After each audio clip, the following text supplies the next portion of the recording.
काय बघते थोबाडीच करून माझ्याकडे तसे मस्ती आली काय तुला? जानो कहाँ से आया मैं हूँ कौन, अरे दीवानो मुझे पहचानो। हॅलो भावना, तुम्ही जो आता व्हिडिओ पाहिला तो क्रिएट करणं अगदी सोपं आहे. तर असा व्हिडिओ क्रिएट करण्यासाठी या व्हिडिओमध्ये पूर्ण ट्युटोरियल सांगितलं आहे, ते तुम्ही लास्टपर्यंत बघून घ्या. चला तर तुमचा थोडा वेळ न घेता व्हिडिओला सुरुवात करूया. तर सर्वात पहिल्यांदा आपण कॅपकट ओपन करायचं आहे. कॅपकट ओपन करण्यासाठी VPNची गरज लागेल, तुम्ही डाउनलोड करून घ्या प्ले स्टोरवरून. तर चला व्हिडिओला सुरुवात करूया. कॅपकट ओपन करून घेतल्यानंतर इथं न्यू प्रोजेक्टवरती क्लिक करायचं. त्यानंतर हा बीटमार्कचा व्हिडिओ माझ्या टेलिग्राम चॅनलला मिळून जाईल. व टेलिग्रामची लिंक डिस्क्रिप्शनमध्ये दिली आहे, ते तुम्ही तिथून जाऊन डाउनलोड करून घ्या.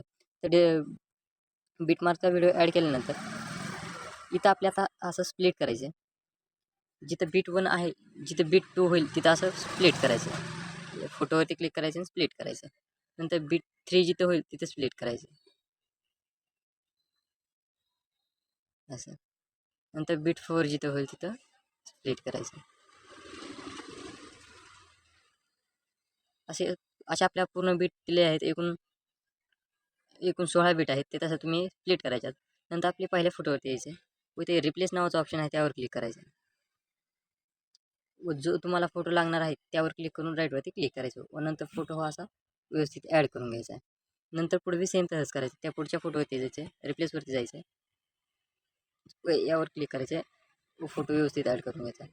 आता आपल्याला ॲड करायचा आहे. त्या ॲडवर जायचं आहे व इथे एक्स्ट्रा आहे व जो तुम्ही बीटमार्कचा व्हिडिओ ॲड केला त्यावर क्लिक करून राईटवरती क्लिक करायचं आहे. तर अशा प्रकारे आपल्या ऑडिओ लागला आहे. तर चला मी तुम्हाला संपूर्ण फोटो व बीट ॲड करून घेतो, तो तुम्ही नीट बघून घ्या. तर अशा प्रकारे मी ॲनिमेशन वगैरे दिलेली आहेत, तुम्हाला आता नीट सांगतो. तर आता बीट वगैरे फोटो ॲड करून घेतल्यानंतर आपल्या इथं पहिल्या फोटोवरती यायचं, ॲनिमेशनवरती जायचं, कॉम्बोमध्ये जायचं. तिथं आपल्याला पेंडलम 1 आहे त्यावर क्लिक करून राईटवरती क्लिक करायचं. नंतर आपल्या दुसऱ्या फोटोवरती यायचं. दुसऱ्या फोटोवरती पेंडलम 2वर क्लिक करून राईटवरती क्लिक करायचं. नंतर तिसऱ्या फोटोमध्ये यायचं व इथं झूम 1 नावाचं इफेक्ट आहे त्यावर क्लिक करून राईटवरती क्लिक करायचं. नंतर आपल्या पुढच्या फोटोवरती जायचं. तिथंच इनमध्ये जायचं. इनमध्ये रॉक वर्टिकली या नावाचं ऑप्शन आहे त्यावर क्लिक करून राईटवरती क्लिक करायचं. नंतर पुढच्या फोटोवरती यायचं. तिथं आपले शेप 1 नावाचं ऑप्शन आहे त्यावर क्लिक करून राईटवरती क्लिक करायचं. नंतर परत आपल्या पुढच्या फोटोवरती जायचं. परत कॉम्बोवरती जायचं. परत आपले झूम 1 नावाचं ऑप्शन आहे त्यावर क्लिक करून राईटवरती क्लिक करायचं. परत आपले त्याच्या पुढच्या फोटोवरती जायचं. तिथं आपले बाउन्स 1 नावाचं ऑप्शन आहे त्यावर क्लिक करून राईटवरती क्लिक करायचं. तर परत आपले पुढच्या फोटोवरती जायचं. परत आपले पेंडलम 1 नाव आहे त्यावर क्लिक करून क्लिक करायचं.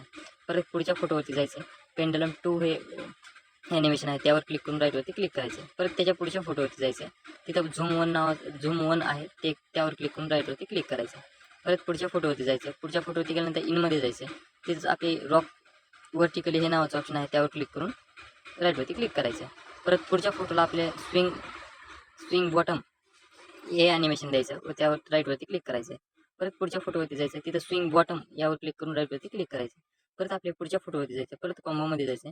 परत तिथं स्ट्रेच अँड डिस्टॉर्ट ह्या नावाचं ऑप्शन आहे त्यावर क्लिक करून राईटवरती क्लिक करायचं. परत पुढच्या फोटोवरती जायचं. तिथं पण आपल्या ट्रेच अँड डिस्टॉर्ट यावर क्लिक करून राईटवरती क्लिक करायचं. आणि त्याच्या पुढच्या फोटोवरती जाऊन आपल्या आता ट्रेच अँड डिस्टॉर्ट त्यावर क्लिक करून राईटवरती क्लिक करायचं. तर अशा प्रकारे आपल्या सर्व फोटोला ॲनिमेशन लागले आहेत. तर आता आपल्या इफेक्ट द्यायचे. इफेक्टवरती जायचं व आपला 4 व 6 सेकंदाच्या मधला फोटो आहे ना, तो त्यावर जायचं. तिथं त्याच्यात थोडं पुढं असं मी जसं थोडं पुढं घेतलं त्यावर करायचं. आणि तिथं जाऊन आपले व्हिडिओ इफेक्टमध्येच बॉडी इफेक्टमध्ये क्लोन नावाचं ऑप्शन आहे बॉडी इफेक्टमध्ये.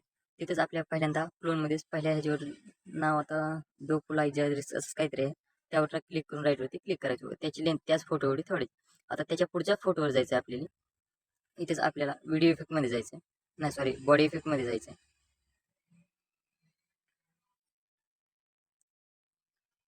इथं ग्लोईंग लाईन्स नावाचं ऑप्शन आहे त्यावर क्लिक करायचं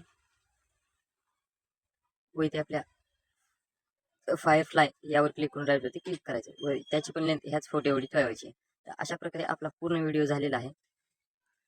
तर हाच व्हिडिओ एक्सपोर्ट करण्यासाठी तुम्ही या वरच्या कोपऱ्यात एक्सपोर्ट नावाचा ऑप्शन आहे असे त्यावर क्लिक करून डाउनलोड करून घ्या.